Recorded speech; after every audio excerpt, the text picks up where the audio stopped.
Malabar home appliances and home needs Pandikkad മേലിയങ്ങാടിയിൽ പ്രവർത്തനം ആരംഭിച്ചിരിക്കുന്നു. മലബാറിന്റെ 2 ഷോറൂമുകളിലും വമ്പൻ ഓഫറുകൾ ഒരുക്കിയിരിക്കുന്നു. എല്ലാ പർച്ചേസിനും 5% മുതൽ 60% വരെ ഡിസ്കൗണ്ട്. വെട്ടത്തൂർ ഗ്രാമപഞ്ചായത്തിൽ ഗവൺമെന്റ് ആയുർവേദ ഡിസ്പെൻസറി പ്രവർത്തനം തുടങ്ങി. ആരോഗ്യമന്ത്രി വീണ ജോർജ് ഓൺലൈൻ വഴി ഡിസ്പെൻസറിയുടെ ഉദ്ഘാടനം നിർവഹിച്ചു. കാര്യവട്ടത്തെ വാടക കെട്ടിടത്തിലാണ് ഡിസ്പെൻസറി ഒരുക്കിയിട്ടുള്ളത്.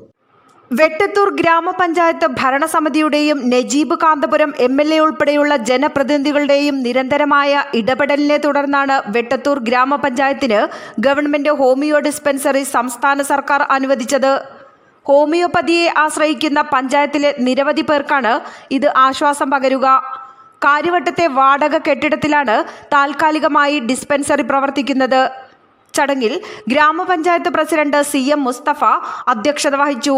ഈ ഒരു സ്ഥലം കിട്ടിയത് തന്നെ ഈ ചുരുങ്ങിയ ദിവസങ്ങൾക്കകം അതേ കോലത്തിലാക്കുന്നതിന് വേണ്ടി ഇവിടുത്തെ നല്ലവരായ സുമനസ്സുകളായ ആളുകളും അതിലുപരി ഈ സ്ഥലം അനുഭവിച്ചു തന്ന ബഹുമാനപ്പെട്ട അനീഫ് സാഹിബിനെ മുക്തകണ്ഠം വെട്ടത്തൂർ ഗ്രാമപഞ്ചായത്തിന് വേണ്ടി പ്രശംസിക്കുക.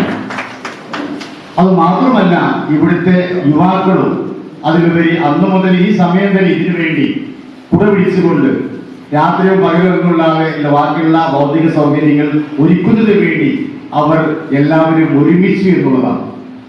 അതുതന്നെയാണ് നമുക്കും പറയാനുള്ളത്. നാട്ടിലെ വികസനത്തിന് വേണ്ടിയുള്ള കൂട്ടായ്മ, ഒരുമപ്പെടൽ എന്തിനും വേണം. അവിടെ വികസിച്ച് നിന്ന് കഴിഞ്ഞാൽ ഒരു പക്ഷേ ഈ സ്ഥാപനം നമുക്ക് ലഭിച്ചോളമെന്നുള്ള ഇല്ല.